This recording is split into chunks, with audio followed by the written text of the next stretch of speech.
I am Jeremy Brieske from Lowboy Custom Beaters, and I'm here today with Brian Frasier-Moore. Brian, hey man, thanks for taking the time. Of course, my pleasure, Jeremy. Thank you for having me. Yeah, absolutely. And we're going to talk about how to get and keep your first pop drumming gig. And, Brian is the perfect person to talk to because he's played with some of the biggest artists on earth. I'm talking about Justin Timberlake, Janet Jackson, Usher, Madonna, Pink. He also runs BFM World, where he mentors musicians who want to kickstart and further their careers. And Brian, before we get to your advice for young drummers, I want to hear a little bit about your drumming journey leading up to your first big tour. And I know you grew up playing from a really young age in the Pentecostal church, and many of today's biggest pop and R&B drummers have come out of that tradition or a similar church tradition. So, what did you learn during those early years playing in church? Whether you realized it or not, that prepared you for your drumming career. Absolutely. I think that last part you put in there, whether I realized it or not, Yeah. was the key point. Timing, consistency, emotion, um, audibles, being able to follow churches, forever moving, the vamp, the verse, chorus. So all of these fundamental skills that I didn't know I was learning actually trained me for later on. There, there was a guy, rest in peace, Al Ingram. He was the organist, and he used to always beat his hand on the side of the organ. And now that I think about it, that was my first click track. I was always follow. So fundamentals like that helped me later in my career. Yeah. So uh, I grew up in a very different religious tradition, which is the Catholic Church. And so Okay. we got a few Catholic bangers. Like there's a couple of tunes in there that, like when I hear them, I'm like, oh, okay, that's a good song.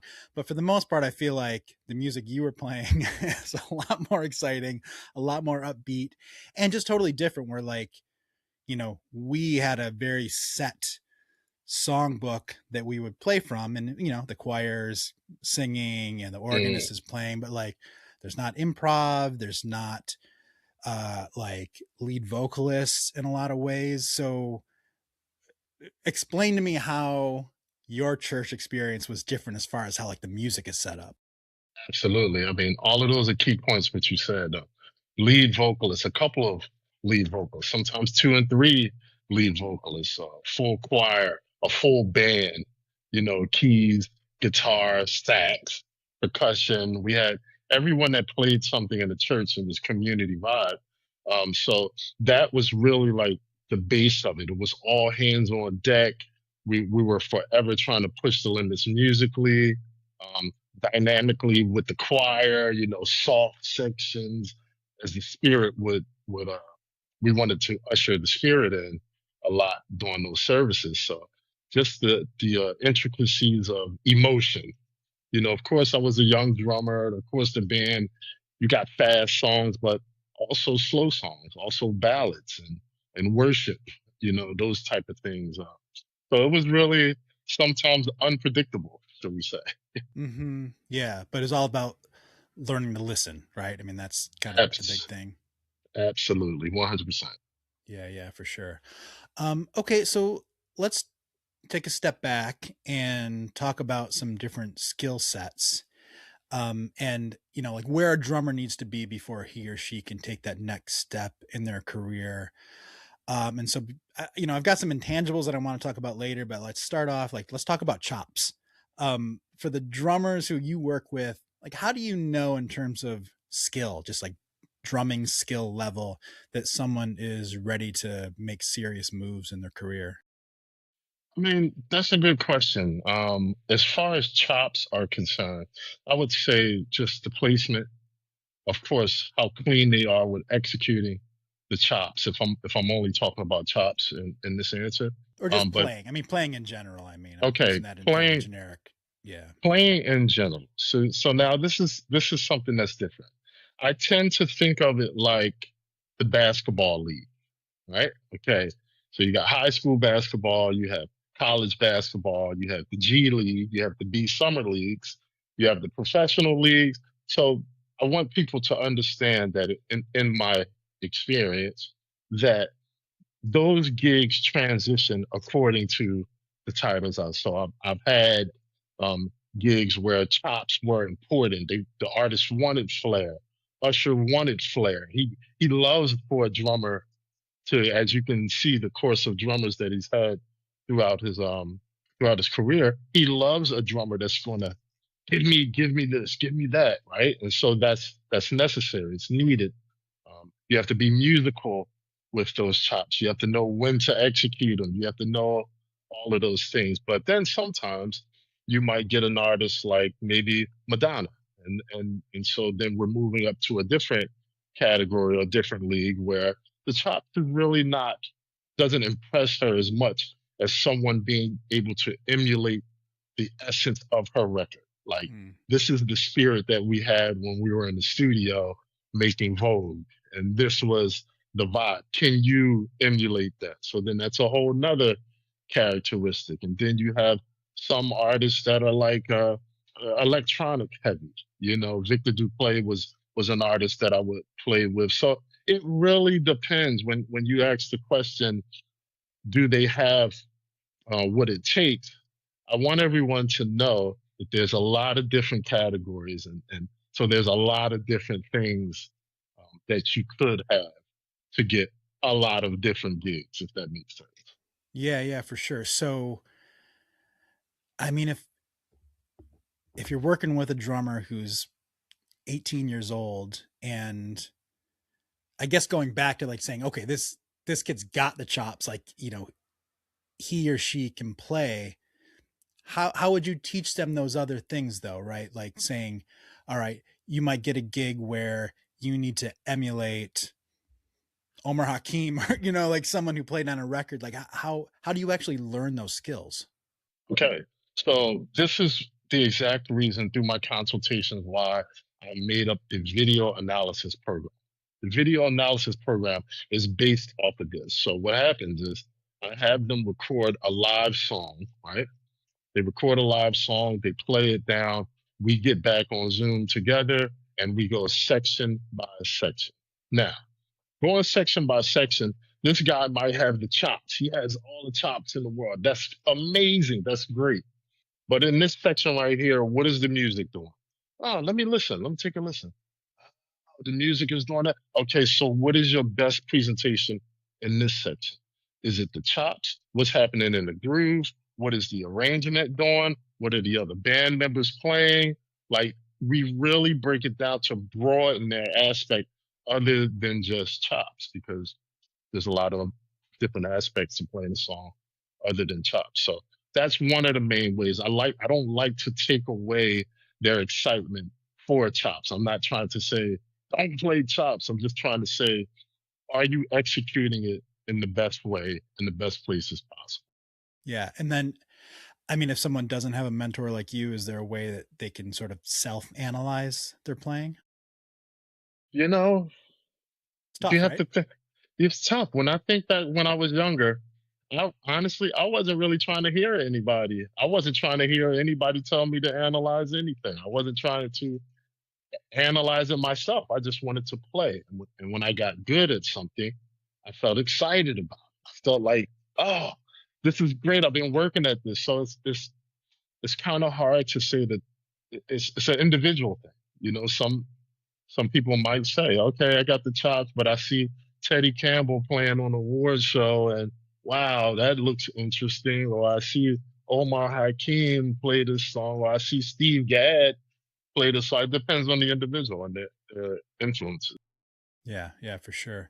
Um, I want to throw kind of a big bucket at you that I will call technology. And to me, I guess that means, playing to a click, playing to tracks, using triggers, probably some other things that I'm not even aware exists. What type of technology should a drummer be familiar with? Click track 100%. I'll start there. If you're looking to get into this business and do anything remotely close as far as recording in the studio, playing live shows, commercials, film scores, or anything like that, you're going to run across this thing called a click track at some point. So I would suggest that you start to get comfortable wish that some people you throw a click track on, they get tense. Some people you throw a click track on, they can hear themselves going behind the beat and they get paranoid. So the beat ends up going like, so just getting comfortable with the click track. In today's time also, uh, drum triggers are definitely, I've been using triggers for the last 20 something years, right? Yeah. It's a part of my thing. It's a part of my sound because I've learned that artists go in the studio, they make these songs, they create them, and then the drummer comes and plays them, and the essence of the sounds sound nothing like what they've been working in the studio. So once again, if you want to be those kind of calls, you have to kind of step into those positions to be the complete drummer. Like I got chops, but I also have technology, but I also have authenticity to the groove. I also have this. Yeah. So I mean, so getting familiar with the click, I mean, that to me sounds as easy as downloading a metronome app on your phone and just playing along to it, right? Or no? Essentially, yes. Okay. When you put a person on the stage, right, or put them in rehearsal, and they put a click on and they're getting excited, now you're fighting a mental, emotional thing Hmm. playing with the click. So, yes, at home, yes, it's just you, you're just practicing, but then you get to rehearsal, you see, hey, those are musicians that I respect, I'm excited. Then you get on the stage that, whoa, there's 20, 30, 40, 50,000 people here. You still have to have that control with that click track. Yeah, yeah, for sure. But to you, I mean, I assume that you get to the point where it's almost a security blanket, right? Where like, do you like having a click there, or would you prefer? I mean, in your world of worlds, like click or no click? I would say click, Uh right? huh. Because the way that I play to a click, I'm not necessarily playing to a click. The click just lets me know where perfect timing is. Sometimes we get shows where the drums might not be lined up exactly to the click. Sometimes the vocals might not be exactly on the click. So the click just lets me know, hey, that's where perfect time lives. Okay. But I still want to move and breathe with the band. Everybody might not be playing exactly on the click. You might have 70% of the band that plays behind the click, So I don't mind a click track. It just lets me know, okay, that's where perfect time is. So don't pull back too much or don't rush too much. Yeah. Well, and then as far as triggers though, um, that's not quite as simple as just downloading an app to get started. I mean, you got to pay some money to buy the gear. Where would you suggest someone starts if they're like, all right, I just want to like figure out how this whole thing works? That's a good question. I would say the SPDX, the regular SPDX, just general, not the Pro, not the SX or anything like Which that. is But Roland, right? yes, this is Roland rolling. product. Yeah. Yes. Um, So it just gives you an idea. So it gives you an idea to be able to play some electronic sounds. Cool. And they have two trigger inputs. So if you want to even get more fancy, you can run a trigger input to your kick drum, the trigger input to your snare, right? Now, the crazy part about this that has been for me when I first started playing triggers is sometimes I'm a guy that likes to do ghost notes. I like ghost notes. Playing with triggers, it gets a little tricky because you don't want that sound triggering every single time. So you either have to cut down the amount of the ghost notes or turn the sensitivity of the trigger up. So these are just things I'm throwing out there to get familiar with. People can start with that if they want external pad to play sounds. It's a good machine. If you want a trigger, snare and kick, that's a good machine. But these are the things to think about. All right, cool. And then I think maybe the final technology question is, I mean, do you think it's a good skill for people to learn how to program beats? I mean, it's a completely different skill set, but obviously related to being a drummer. Is that something that you think helps people just, I don't know, just have a better sense of the musicality of things? Absolutely, Okay. absolutely. Because you can find that, okay, we'll take for an example, the busiest drummer in the world, when they program a beat, will not program a beat like they play live. So it teaches you the other side of beats, right? Okay, when I play, I'm When I'm programming, it's like, oh, okay. So then you can transform some of that beat programming to your live playing. I feel like they go hand in hand. So yes, I would say that that's a great thing for you. All right, cool. I have learned throughout my life that one thing that's very valuable is collecting friends. And, you can lean on them in your personal life, and you'll find that, like, once in a while, a friend can help you in your professional life as well. From a professional standpoint, I mean, they call that networking or building your network. Mhm. How do you suggest that drummers build their network so that when an opportunity pops up, they're getting a call? This is a great question. Okay. We have to remember we're a community. We're all in this together, 100%. You're trying to get somewhere, I'm trying to get somewhere. Our community, our network, we work together. We frequent with each other. We speak to each other. We develop relationships. We learn from each other. That kind of um, personality lends itself to, oh, hey, I can't do this gig, or hey, I know someone else. This is my good friend, because we're all humans.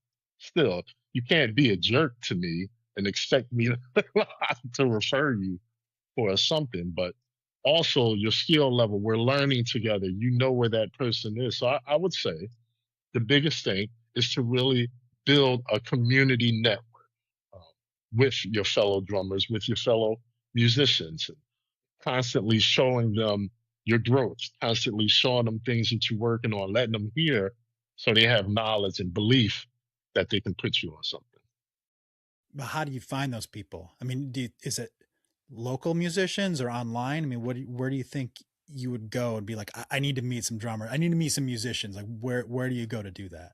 Absolutely. But today's time, I grew up in the time we both grew up in a time that the social media and the internet was not around. So I Okay. kind of consider it easy in today's time. You know what I'm saying? Yeah. You just Right. pay attention. Back in the day, we didn't have it that easy, but in today's time, you just pay attention. Okay, with Teddy's playing at such and such. Oh, I'm going to go there because he's playing with such a Earl Clooney. Blah, blah. Okay, I'm Little John. Little, if I'm in Atlanta, oh, Little John is playing. Let me go expand my network. Let me see. You can almost see where everyone's going to be. So you go to these places, you network. You know, I have a networking tool that I use. I record a few performances. I put it on the memory stick. I take it in my pocket every time I go somewhere.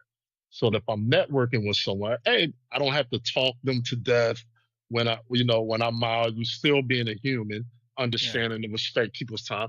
Hey, man, nice to meet you. I love this, blah, blah, blah, blah, blah.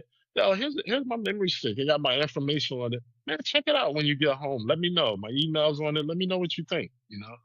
They're gonna check it out whether they think they have the funniest thing they can make fun of with their friends, or whether they found the best thing. We just live in that type of environment. So really finding a slick way to network, still being a human, but promoting the product at the same time. Hmm. Yeah, that's an interesting strategy. I like that. Um, and I kind of on that same subject of interpersonal relationships, I feel like when you're young and you're hungry, I mean, whether you're a musician or, like anything else professionally or even personally in life, uh, you kind of have to show some confidence, to kind of like keep stepping up. But then there's a fine line between confidence and arrogance. Like you want to show that you're sure of yourself and your skills, but you don't want to come off as someone who isn't willing to bend to what's best for the team. How do you coach people to sort of like be sure of themselves and to exude confidence, but like rein it in when you have to? Absolutely. I mean, this is an ego thing. You know what I mean? This is purely driven ego. If I'm trying to get somewhere, this is just the younger me talking, right? The younger Brian. If I'm trying to get somewhere and I see Jeremy and I know that Jeremy, he's connected to people, but I know I'm good, but I know that that's Jeremy connected to other people. I'm going to go up to Jeremy and I'm going to be confident about who I am, but I'm also going to be humbled enough to listen to what Jeremy has to say and to glean from it and to learn from it. It's a give and take. It's not always just give, give, give. Here's where I am. It's a give and take. It's a networking. It's a camaraderie. It's a music industry. Welcome to the music industry. It's built off of this, whether you're musicians, whether you're doing endorsement deals, whether you're doing biz partnerships, whether, it doesn't matter. You have to have this give and take, confident about myself, humble to listen to someone else type of attitude. If you don't do that, you might find a harder time getting to where you want to get to. Yeah, yeah, for sure. Um, you just mentioned endorsement deals, so I want to talk about gear just for a second. Um, when you're ready to go out on like that first tour, what is the gear situation like? Do you have to have decent quality drums? Do you need to have world class drums, like a $6,000 kit, or does it not matter since everything is going to be backlined? In my situation, so okay, when I go on a tour, I provide everything, Okay, right? I provide all the gear because I like to do drum designs. That's my thing. I love to present a design for the specific tour. So I want what's best for that project. If you notice, the Justin Timberlake kit was different from the Pink kit. I'm really into who the artist is, what the music sounds like. Even for Eros Ramazzotti right now, the kit is different than my other kit. So I'm really putting a kit together. So I like the drums I like. I like the gear I like. I like the low beater, bass drum beaters that I like. I like what I like. That never changes. That's just is what it is. That's a consistent thing for my sound. So I never really look at it me personally like, oh, I need to have the $9,000 kit. No, there's kits more expensive than the urban recipes. You know, there's kits more expensive than the drums that I use. But this is what I use. It gives me the sound I like. I know I can tune them. I know I can use them. So that's kind of where my head is. I use what I know is going to get the job. yeah. Well, I guess though, for someone not at your level of a career, like maybe you're going to be like first of three on a bill or something. What about in that case? I mean, someone who is probably struggling financially, right? Just as they're building up to there, like at that point, what do they need? Oh, okay. So this all depends. If you have the relationship, you know how this endorsement game goes, I right? do. They Yeah. want people that have names, that have resume. They want it's a business, so we want the people that have some type of resume so that we can promote it, we can get more product to sell it into people's hands. So if you're just starting out, you're kind of in between that rock and hard place because you're starting out to build your resume, but you're really good and you got this opening that bill, or maybe you're on the bill with two or three different people. I would suggest backlining. Okay. Backlining, right? And taking photos, doing videos with the gear. Backlining so that when you finish this tour, you can go back to these companies and say, hey, I just finished using your product, man. We were out for like 3 months, 2 months, a month, whatever. I really like your product. Maybe in the future we can talk, but you can see for sometimes the worst thing you could do is go to a company and say, "Hey, I want to get endorsed," and they say, "Okay, have you used our product?" And you're like, "No. What are we doing?" Right? So Yeah, I get a lot of emails like that. I'm sure you do, right? Okay, Yeah. so I think that if you're not able to get endorsed right off the rip, which is understandable, then backline it, but backline for the gear that you're looking to get endorsed by so that you have some type of leverage to go to the company and say, hey, I've been using your product. I've noticed this. I love this. I love it. And so in your experience, a drummer of that level can spec it out. They can say, I want a Pearl kit, I want Sabian cymbals, I want DW hardware. Like you can get granular like that. Absolutely. That most of the time with those tours, all they're going to do is ask you if you have a rider. So drummers, it's important to put together your rider. Go through a list and put together. I want 10 by 8 time. I want to, really spec everything out. I want 6 boom cymbal arms. I want this, and this, just so you can have a rider, because that's how they're going to be able to backline your gear to give it to center stage and or whoever is going to facilitate it. All right, cool. Yeah, that's good to know. I've never been on a major tour, but I imagine the first time out, it really tests your mental game. I'm talking about loneliness. You're going to be away from your friends and family. Your daily routine is shot. Exercise is tough. There may be pressure to party every night, with beautiful and interesting people. How do you think a drummer should prepare themselves so that once they get on that tour, they're able to keep their head on straight? That's a tough thing. It's almost one of those things you have to experience it and then build.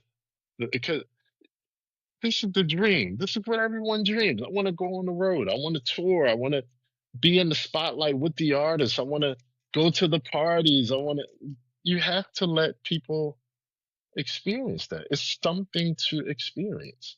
But being able to control it and know when to say no and when to say, I'm not going to go to that party. I'm actually going to stay in a room and call my wife or my girlfriend and make sure everything is straight. That only comes with time. That only comes with wisdom of saying, oh my God, the last time I did it, I got so drunk that I couldn't even, you know what I mean? So Yeah.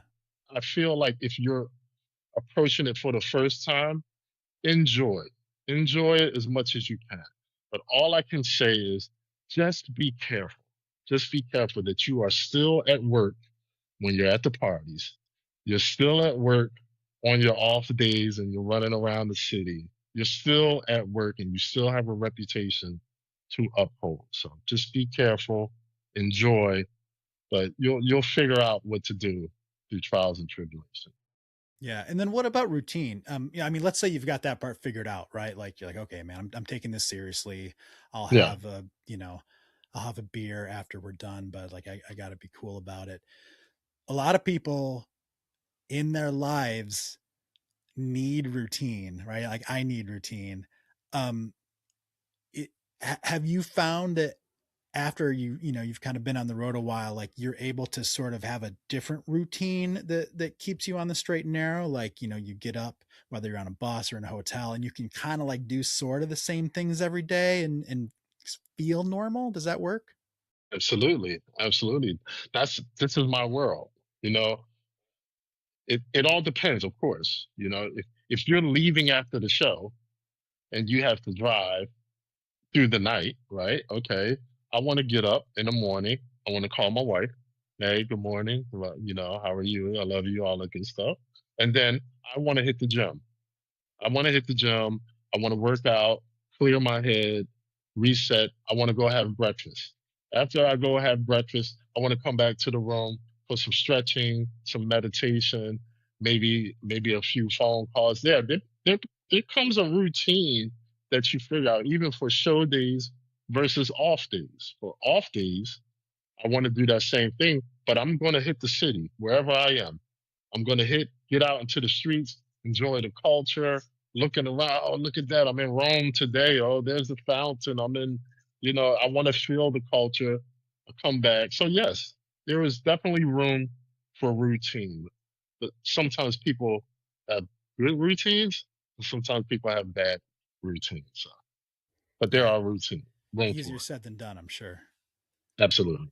Yeah. All right, man. This is my last question, and thank you again for your time today. And it's a Of course. little bit of a diversion, but I think you're going to have an interesting answer to this. And you mentioned earlier that you and I are, like roughly the same age. And when we were growing up, the point of playing music was playing with other musicians and performing in front of people. And today, there are many musicians who have decided that they would rather play for an Instagram or a TikTok audience, but sometimes they say, you know what? I found success here and I want to parlay that into a career, touring, recording career. what has your experience been with social media drummers who want to cross over into, like, say, a touring career? This is this is really big right here. This is big because no matter how good you are at social media drumming, which I have nothing against. I see a lot of drummers on social media. I'm like, oh my God, that's incredible.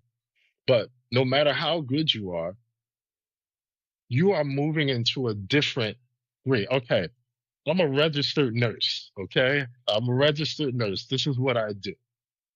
But I want to move over into surgery. Now I want to do surgery on people. No, just because I'm good at a registered nurse doesn't mean that I know how to go and have surgery on people. So they are two different things. That's what I want to stress. They are two different things. That's just like a professional drummer that's been a professional drummer for years uh, when there was no social media saying, "Oh, there's social media now. Okay, since I've been on the road all of these years, I can just do." No, Yeah. no. It's two different things. So there have been success stories. Grayson, J. Rod Sullivan, people that we've seen Yeah. um, transition, but I'm sure they've had the same realizations as well. Like, oh, whoa, this is a little different. Playing for an artist, playing the expectation, drum triggers, different styles, people, band members. It's just a different thing. So, to that point, um, even myself, I've found that touring all of these years and then building my own home studio, building content and all of that, it's been Jeremy, it's been such a transition. It's like a whole change Yeah. of what we know. So yes, to your point, I think that there is different challenges doing either one. Whether you're pro trying to do social, whether you're social trying to do pro, we just have to recognize them as two different two different areas with two different methods. So then, I mean, I think what you're saying is that you need to go back to the basics, like all the things that we covered today, and make sure that you've got all those figured out. And then maybe you can move on to that next step. Is that fair? 100%. High school basketball, college basketball. It's the same method. I think there's this illusion that since you're good, that it applies on all levels. But unfortunately, we have to get good on all levels. That applies to me. That applies when I started doing clinics. That applied to me. Like I didn't do clinics before I was on the road. So here we go. I got to learn what the audience wants to hear. What do I play? Okay, this song was trash. That's not moving them. What do they? It's just different. We all have to learn what those categories are and how they work. Yeah, yeah. All right. Well, that, I think, brings us full circle on this conversation. Is there anything that you think I left out, like any words of wisdom that you feel like young drummers need to know if they want to have a career in pop R&B drumming? I think that it's just the biggest thing. We have some of the most talented drummers, musicians popping up off of these social media. You cannot deny it. You cannot. They are incredible at what they're doing, and I watch them all, and I'm just like, oh my God, that's insane, right? I Yeah, love that, but I want them to all know that you're amazing at what you do. But if you ever need help to get to those levels that you want to get to, that we're here. My company is here. I got a group of friends that are professionals that are here. We're here to help. We're not competition. We're not trying to throw a shadow on you. We're here. We're a community. Let's move together as a community. So that's my biggest thing for our drum community. yeah. And if someone wants your help and they want to reach out, where do they go? So you can reach out BFM at bfmworld.com. You can reach out to me. You can go to bfmworld.com and see the services and see everything that we offer. We have some really great things that we're working on. We've taken musicians and put them on professional gigs. We're not just teaching, oh, play your rudiments in the basement. That's not what it's designed. We're taking people I have so many people that are now have careers for like the last 7, 8 years straight out of Musicians Institute, working with the biggest artists. We give them the real time of what's happening now so that they can pay it forward, get some work, take care of their families, make some money, buy some houses. This is what we do over All right, good stuff, man. Well, Brian Frasier-Moore, here.